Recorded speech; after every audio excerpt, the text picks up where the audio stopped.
தேனி தேசிய நெடுஞ்சாலையில் செம்பட்டி அருகே ஆதிலட்சுமிபுரம் என்ற இடத்தில் தேனியிலிருந்து திண்டுக்கல் நோக்கி சென்ற அரசு பேருந்தின் மீது திண்டுக்கல்லிலிருந்து வத்தலக்குண்டு நோக்கி சென்ற கார் நேருக்கு நேர் மோதி விபத்திற்குள்ளானது.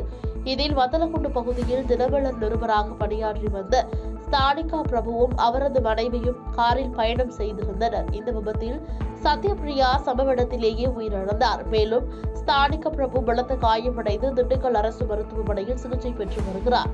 விபத்து குறித்து செம்பட்டி போலீசார் வழக்குப்பதிவு செய்து விசாரணை மேற்கொண்டு வருகின்றனர். அப்போது தமிழக ஊரக வளர்ச்சித்துறை அமைச்சர் அப்பகுதியில் செல்லும் போது விபத்து ஏற்பட்ட பகுதியை இறங்கி உடனடியாக மீட்பு பணியினை துரிதப்படுத்தி படுகாயமடைந்த பத்திரிகையாளரை அரசு மருத்துவமனைக்கு அனுப்பி வைத்தார். திருப்பதி ஏழுமலையானுக்கு மிகவும் பிடித்த லட்டுகளை ராமர் பிறந்த புனிதமான அயோத்திக்கு கொண்டு செல்கிறது.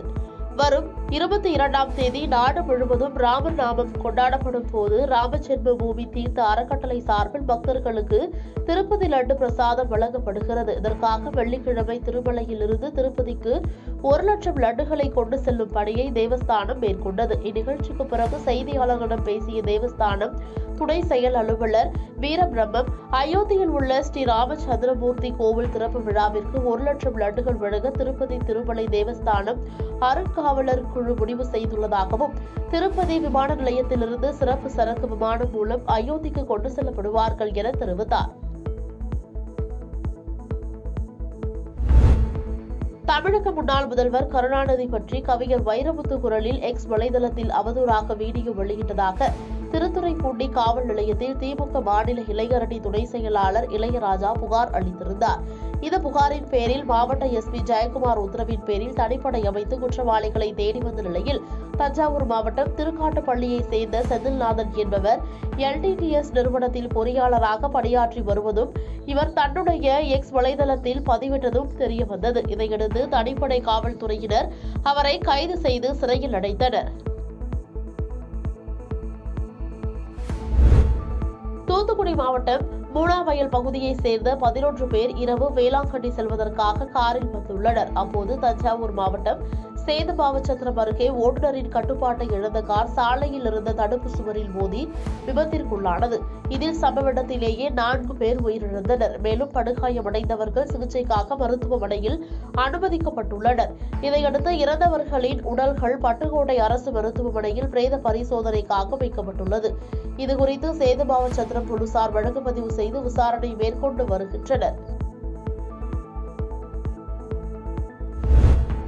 தர்மபுரி மாவட்டத்தில் தமிழக வாழ்வுரிமை கட்சித் தலைவர் வேல்முருகன் கட்சி நிகழ்ச்சிகளில் கலந்து கொண்ட பின்னர் செய்தியாளர்களை சந்தித்து பேசினார். அப்போது வருகின்ற சட்டமன்ற தேர்தலில் யாருடன் கூட்டணி என்ற செய்தியாளர்களின் கேள்விக்கு பதிலளித்த வேல்முருகன், நாங்கள் ஒருங்கிணைக்கின்ற கூட்டணி கட்சியே ஆட்சி அமைக்கும் என நம்புகிறேன்.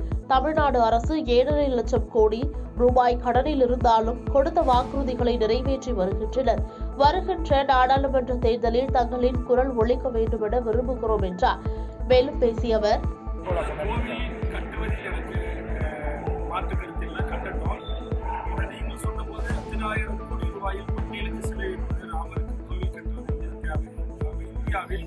கோடிக்கணக்கான இளைஞர்களின் வேலையில்லா திண்டாட்டத்தில் தங்கள் எதிர்கால வாழ்வை தேடி அடைந்து கொண்டிருக்கிறார்கள்.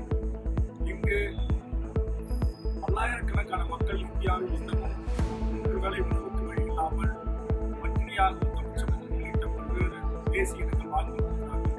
இந்த சூழலில் இவ்வளவு பெரிய ஆடம்பரமான விழாக்களை ஆளுகின்ற இந்திய அரசாக இருந்தாலும் மாநில அரசாக இருந்தாலும் தவிர்க்கப்பட வேண்டும் என்றால் கட்சியினுடைய கொள்கையை பாதகம் செய்பவரை கண்டால் நாம் பயங்கொள்ளலாகாது பாப்பா, மோதி மிதித்து விடு பாப்பா, அவர் முகத்தில் உமிழ்ந்து விடு பாப்பா.